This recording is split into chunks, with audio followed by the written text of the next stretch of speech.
نحمده ونصلي على رسوله الكريم اما بعد فاعوذ بالله من الشيطان الرجيم بسم الله الرحمن الرحيم رب اشرح لي صدري ويسر لي امري واحلل عقدة من لساني يفقهوا قولي رب زدني علما اللهم فقهنا في الدين اللهم انا نسألك حبك وحب من يحبك والعمل الذي يبلغنا حبك اللهم ارزقنا اخلاص الہی آمین۔ یا معلم ابراہیم علمنی یا مفاہم سلیمان فہمنی۔ آج ہم نے نامعلوم راوی کی بیان کردہ حدیث سے ابتدا کرنی ہے۔ نامعلوم راوی کی بیان کردہ حدیث لغوی اعتبار سے جہالت علم کا متضاد ہے، اور اس کا معنی یہ ہے کسی چیز کا نامعلوم ہونا۔ اصطلاحی مفہوم میں الجہالت بالراوی کا مطلب ہے کہ ہمیں کسی حدیث کے راوی کی شخصیت یا اس کے حالات کا تفصیلی علم نہ ہو، یعنی راوی کی عدم معرفت ہے۔ عدم واقفیت کے اسباب۔ راوی سے عدم واقفیت کی 3 بڑی وجوہات ہیں۔ پہلی وجہ راوی کے کثیر نام ہونا، یعنی ایک راوی ہے لیکن اس کے ایک سے زائد نام ہیں۔ بعض اوقات کوئی راوی اپنے نام یا کنیت یا لقب یا صفت یا پیشے یا نسب میں سے کسی ایک سے مشہور ہوتا ہے۔ بعض دفعہ کسی وجہ سے اس کا مشہور نام لینے کے بجائے دوسرا نام لے لیا جاتا ہے، جس کی وجہ سے یہ گمان ہوتا ہے کہ یہ 2 اشخاص ہیں۔ اس طرح سے یہ غیر مشہور نام کے بارے میں ہمیں علم نہیں ہوتا کہ یہ کون شخص ہے۔ تو یہ پہلی وجہ ہے کہ راوی کے کثیر نام ہونا۔ انفیملیئر نیم سے لوگ جب روایت کرتے ہیں تو لوگ پہچان نہیں پاتے کہ وہ کون ہے۔ دوسری وجہ قلت روایت، یعنی اس کی روایات کا کم ہونا۔ کسی شخص سے کثیر تعداد میں لوگ حدیث روایت نہیں کرتے، صرف ایک آدھی ایسا شخص ہوتا ہے جو اس سے حدیث کو روایت کر رہا ہو، یعنی اس کی روایات کے کم ہونے کے سبب اس سے کم لوگ علم حاصل کرتے ہیں۔ نالج اس کے پاس کم ہوتی ہے، یعنی روایات اس کے پاس کم ہوتی ہیں، اس لیے کم لوگ علم حاصل کرتے ہیں۔ یہ بات بالکل عام معنوں میں آپ یوں سمجھ لیتے ہیں کہ اگر کوئی بڑا ٹیچر ہوتا ہے جس کے پاس علم زیادہ ہوتا ہے، اس کے اسٹوڈنٹس زیادہ ہوتے ہیں، اور اگر کوئی ایسا ٹیچر ہوتا ہے جس کے پاس علم کم ہوتا ہے تو اس کے اسٹوڈنٹس کم ہوتے ہیں۔ اب یہ راوی ایسا ہے کہ اس کے پاس روایات کم ہیں، تو اس کی روایات کے کم ہونے کے سبب اس سے کم لوگ علم حاصل کرتے ہیں۔ تیسری وجہ واضح طور پر نام کی نشاندہی نہ ہونا۔ بعض اوقات اختصار، یعنی مختصر کرنے کے لیے یا کسی اور وجہ سے ایک راوی کا نام نہیں لیا جاتا۔ ایسی احادیث کو مبہم کہا جاتا ہے۔ ٹاپک ہم پڑھ رہے ہیں الجہالت بالراوی، لیکن اس میں مبہم حدیث کو بھی آپ پڑھیں گے۔ اب ان وجوہات کی مثالیں بتائی جا رہی ہیں۔ کثیر ناموں کی مثال، اس کی مثال محمد بن صائب بن بشر الکلبی ہیں۔ بعض لوگ انہیں دادا سے نسبت دیتے ہوئے محمد بن بشر کہتے ہیں، ان کے جو دادا تھے اس کے ساتھ ان کو نسبت دی جاتی تھی۔ بعض لوگ انہیں حماد بن صائب کے نام سے جانتے ہیں، بعض انہیں ان کی کنیت ابو نظر سے، بعض ابو سعید سے اور بعض ابو ہشام سے جانتے ہیں۔ یہ گمان ہوتا ہے کہ یہ سب بہت سے لوگ ہیں، حالانکہ یہ ایک ہی شخص ہے۔ ایک شخص ہے لیکن اس کے کئی نام ہیں۔ اب مثلا اس کے کلاس میں بہت سارے اسٹوڈنٹ بیٹھے ہیں، کسی نے کہا کہ ابو نظر روایت کرتے ہیں، ایک دوسرے اسٹوڈنٹ نے کہا کہ ابو ہشام روایت کرتے ہیں، کوئی یہ کہے کہ حماد بن صائب روایت کرتے ہیں۔ اب وہ ہے ایک ہی بندہ، لیکن بظاہر کیا نظر آ رہا ہے؟ بہت سارے لوگ ہیں۔ قلت روایت کی مثال، ابو البشر الدارمی ایک تابعی ہیں، ان سے سوائے حماد بن سلمہ کے کسی اور نے حدیث روایت نہیں کی۔ اب یہ بہت بڑے تابعی ہیں لیکن روایات ان کے پاس کم تھیں، اس لیے ان کے پاس ایک ہی اسٹوڈنٹ تھا۔ تو ایسے ٹیچرز کو لوگ عمومی طور پر جانتے نہیں ہیں، اتنے نون نہیں ہوتے۔ نام کی نشاندہی نہ کرنے کی مثال، جیسے راوی کہے یہ حدیث مجھ سے فلاں نے بیان کی، یا ایک شخص نے بیان کی، یا شیخ نے بیان کی، وغیرہ وغیرہ۔ اب احادیث کی جو چینز ہوتی ہیں وہ اس طرح سے ایکسیپٹیبل نہیں ہوتی کہ کوئی یہ کہہ دے فلاں نے کہا، ایک شخص نے کہا، شیخ نے کہا، ثقہ نے کہا، ایسے نہیں ایکسیپٹ ہوتی، نام لینا پڑتا ہے۔ مجہول کی تعریف، یعنی اب اس راوی پر بحث ہو رہی ہے۔ مجہول کی تعریف، مجہول اس شخص کو کہتے ہیں جس کی شخصیت یا صفات مشہور نہ ہو۔ اس کا مطلب یہ ہے کہ یہ ایسا راوی ہے جس کی شخصیت یا صفات جانی پہچانی نہیں ہے، یا اس کا نام تو لوگوں کو معلوم ہو لیکن اس کی صفات جیسے کردار یا حدیث کو محفوظ رکھنے کی صلاحیت کا لوگوں کو علم نہ ہو۔ جو ضبط حدیث ہے اس کے بارے میں لوگ نہ جانتے ہوں، اس کے کردار کے بارے میں، اس کی صفات کے بارے میں لوگ نہ جانتے ہوں۔ ایسے ہمارے ساتھ بھی ہوتا ہے، نام تو ہم بہت سارے لوگوں کے جانتے ہیں لیکن ہم ان کے کردار، صفات، ان کی نالج کے بارے میں نہیں جانتے۔ تو ایسے راوی کو کیا کہیں گے؟ مجہول کہیں گے۔ مجہول کی اقسام، اب مجہول کی بھی اقسام ہیں۔ مجہول افراد کی 3 اقسام ہیں، کیونکہ آپ سب کو ایک ہی صف میں کھڑا رکھ کر مجہول نہیں کہہ سکتے۔ ان مجہول راویوں کی بھی اقسام ہیں، اور یہ اقسام آپ کو واضح کریں گی کہ اس کو کس وجہ سے مجہول کہا گیا۔ مجہول العین، یہ وہ شخص ہے جس کا نام تو بیان کر دیا گیا ہو لیکن اس سے سوائے ایک راوی کے اور کوئی حدیث روایت نہ کرتا ہو۔ اس شخص کی بیان کردہ حدیث کو قبول نہ کیا جائے گا، ہاں اگر اس شخص کے حالات کی چھان بین کے بعد اس کو ثقہ قرار دے دیا جائے تب اس حدیث کو قبول کر لیا جائے گا۔ اس حدیث کے لیے بھی کوئی خاص نام نہیں ہے بلکہ یہ ضعیف کی اقسام میں سے ایک حدیث ہے۔ پھر مجہول الحال، یہ وہ شخص ہے جس سے 2 یا 2 سے زائد افراد نے حدیث روایت کی ہو لیکن انہوں نے اس کے ثقہ ہونے کو واضح طور پر بیان نہ کیا ہو۔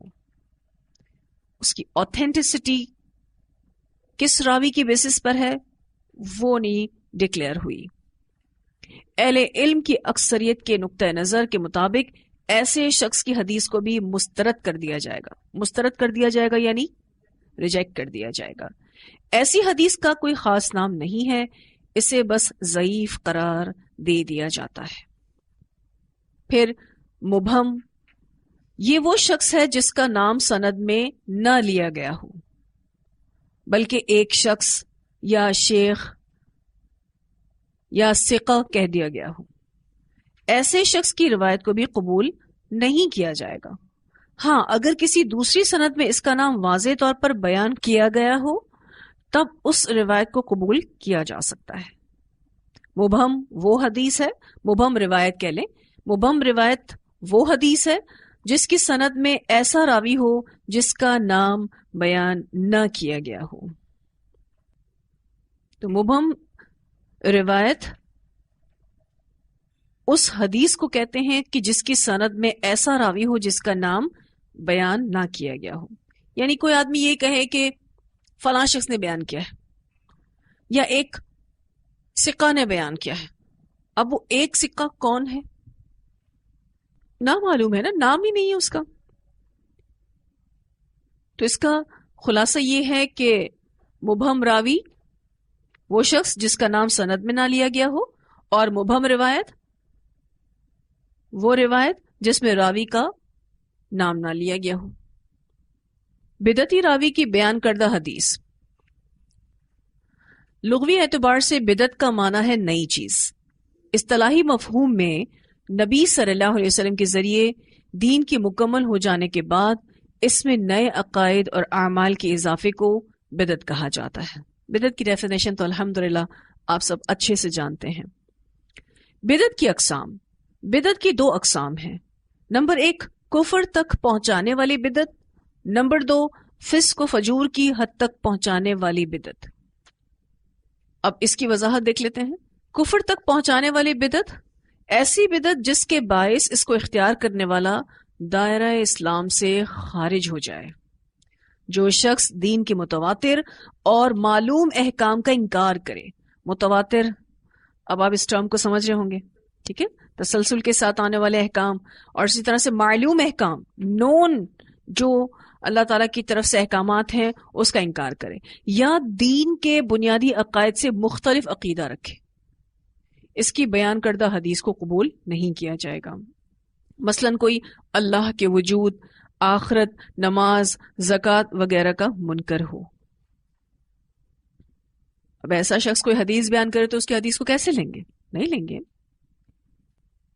پھر فسق و فجور کی حد تک پہنچانے والی بدعت. اس بدعت کا مرتکب دائرہ اسلام سے خارج تو نہیں ہوتا، البتہ گناہگار ضرور ہوتا ہے. مثلاً کوئی شخص دین میں نت نئی عبادات یا وظائف ایجاد کرے. اب ایسے بدعتیوں کی بیان کردہ احادیث کے لیے کیا حکم ہوگا؟ بدعتی کی بیان کردہ حدیث کا حکم. اگر بدعتی کی بدعت حد کفر تک پہنچتی ہو تو اس کی روایت کو رد کر دیا جائے گا. اگر اس کی بدعت حد کفر تک نہ پہنچتی ہو بلکہ ایسا بدعتی فسق و فجور کی حد تک ہی محدود ہو تو اکثر اہل علم کے نزدیک اس کی روایت کو 2 شرائط کی بنیاد پر قبول کیا جائے گا. اس کے لیے بھی 2 کنڈیشنز ہیں. پہلی کنڈیشن، وہ شخص اپنی بدعت کی طرف دعوت دینے والا نہ ہو. دوسری کنڈیشن، وہ ایسی حدیث روایت نہ کرے جو اس کی بدعت کو فروغ دینے والی ہو. ایک تو بدعت کی طرف دعوت دینے والا نہ ہو، اور اس میں اس کی اپنی بدعت کی پروموشن بھی نہ ہو. سوال یہ پیدا ہوتا ہے کہ یہ اس بدعتی کی بھی جو کہ فسق و فجور کا مرتکب ہے، اس بدعتی کی بھی روایت کو کیوں ان 2 کنڈیشن بیس پر ایکسیپٹ کیا جا رہا ہے؟ اس کی وجہ ہے تاکہ حدیث کا نقصان نہ ہو اور اس کو پوری طرح سے چیک کر کے حدیث کے ذخیرے میں ڈالا جاتا، اس کو ایکسیپٹ کیا جاتا ہے. پھر بدعتی کی حدیث کا کیا کوئی خاص نام ہے؟ بدعتی کی بیان کردہ حدیث کا کوئی خاص نام نہیں ہے. جیسے کہ آپ جانتے ہیں کہ یہ مردود احادیث کی ایک قسم ہے. ایسی حدیث کو سوائے اوپر بیان کردہ شرائط کے قبول نہیں کیا جا سکتا. جو کنڈیشنز بتائی گئی ہیں اس کے تحت ہی اس کو ایکسیپٹ کیا جائے گا، ادروائز وہ ریجیکٹ ہو جائیں گی اور مردود حدیث میں چلی جائیں گی. کمزور حفاظت والے راوی کی بیان کردہ حدیث. سوء حفظ. کمزور حفاظت کا معنی ہے کہ اس نے احادیث کو صحیح طور پر محفوظ نہ رکھا ہو، جس کے باعث اس کی حدیث میں غلطی کا امکان صحت کی نسبت زیادہ پایا جاتا ہو. یعنی وہ راوی جس سے خطا اور غلطی زیادہ ہو، درست اور صحیح بات کبھی کبھی ہو، وہ مسٹیکس زیادہ کرتا ہو اور صحیح بات کم ہی کرتا ہو. یعنی وہ راوی جس سے خطا اور غلطی زیادہ ہو، درست اور صحیح بات کبھی کبھی ہی کرتا ہو. کمزور حفاظت کی اقسام. اب آپ دیکھ رہے ہیں کہ ایک ایک جو سبب ہے جس کے بیسس پر حدیث ضعیف قرار دی جا رہی ہے اس کو کتنا ڈیٹیل میں جج کیا گیا ہے کہ اگر کوئی شخص حدیث کی حفاظت میں کمزور ہے تو ریزن کیا ہے. کمزور حافظے کی 2 صورتیں ہیں. نمبر 1، کسی شخص کا حافظہ اوائل عمر سے یعنی ابتدائے حیات سے لے کر اس کی موت تک ہی کمزور رہا، وہ ایک کمزور ذہن کا ہی مالک رہا شروع سے ہی. حدیث کے بعض ماہرین کے نزدیک اس کی بیان کردہ حدیث شاذ ہے۔ دوسری صورت، کسی حدیث کو محفوظ رکھنے میں کسی شخص کی صلاحیت میں عمر کے کسی مخصوص حصے میں کمزوری واقع ہو گئی ہو۔ کسی حدیث کو محفوظ رکھنے میں کسی شخص کی صلاحیت میں عمر کے کسی مخصوص حصے میں کمزوری واقع ہو گئی ہو، یعنی کوئی عمر کا ایسا حصہ جس میں یہ پرابلم آنا شروع ہو گیا کہ حدیث کی حفاظت نہیں ہو پا رہی، جیسے کہ بڑھاپے کی وجہ سے، بینائی کے زائل ہونے، یا اس شخص کی لکھی ہوئی کتاب کے جل کر ضائع ہونے کی وجہ سے یا کھو جانے کی وجہ سے ایسا ہونا ممکن ہو۔ اسے سوء حفظ حادثاتی کہتے ہیں، یعنی برا حافظہ ہے لیکن کسی حادثے کی بنا پر ایسے شخص کو مختلط کا نام دیا گیا ہے۔ اب آپ دیکھیں اس ٹرمنالوجی کے ذریعے بھی جس بھی راوی کے ساتھ مختلط لکھا ہوگا تو آپ پہچان جائیں گے کہ اس کا حافظہ کمزور ہے اور اس کے حافظے کی کمزوری کی وجہ کوئی نہ کوئی حادثہ ہے۔ کمزور حفاظت والے راوی کی بیان کردہ احادیث کا حکم جہاں تک پہلی قسم کی شخص کا تعلق ہے تو ایسے شخص کی تمام روایات کو مسترد کر دیا جائے گا، کیونکہ وہ جب سے اس نے اپنی زندگی شروع کی تب سے موت تک وہ کمزور حافظے والا ہی شخص تھا، تو ایسے شخص کی بیان کردہ روایات کو مسترد کر دیا جائے گا۔ اور رہا دوسری قسم کا یعنی مختلط شخص، تو اس کی روایت کا حکم اس طرح ہے جو کہ آگے بیان کیا جا رہا ہے۔ اگر کسی حادثے سے پہلے اس شخص کی بیان کردہ احادیث کو الگ کرنا ممکن ہو تو ان احادیث کو قبول کیا جائے گا۔ نمبر 2، حادثے کے بعد بیان کردہ احادیث کو مسترد کر دیا جائے گا۔ حادثے کے بعد اگر اس نے کوئی حدیث بیان کی ہے تو اس کو پھر مسترد کر دیا جائے گا۔ لیکن اگر آپ پہلی والی کنڈیشن دیکھیں تو اس میں کیا بات ہو رہی ہے؟ اگر کسی حادثے سے پہلے اس شخص کی بیان کردہ احادیث کو الگ کرنا ممکن ہو، مثلا اس کی کتاب جل رہی تھی اور اس میں سے کچھ احادیث کو سیو کر لیا گیا تو ٹھیک ہے۔ اگر کسی حادثے سے پہلے اس شخص کی بیان کردہ احادیث کو الگ کرنا ممکن ہو تو ان احادیث کو قبول کیا جائے گا۔ لیکن اگر وہ شخص حادثے کے بعد کوئی حدیث بیان کرتا ہے تو اب ایکسیپٹیبل نہیں ہے۔ اب سوال یہ پیدا ہوتا ہے کہ ایک شخص جس نے اپنی کوئی کتاب لکھ رکھی تھی، اس کی کتاب مثلاً کھو گئی یا اس کی کتاب مثلاً جل گئی، اب وہ اگر اپنے حافظے پر مبنی کوئی حدیث بیان کرتا ہے تو اس کی حدیث کو کیوں نہیں لیں گے؟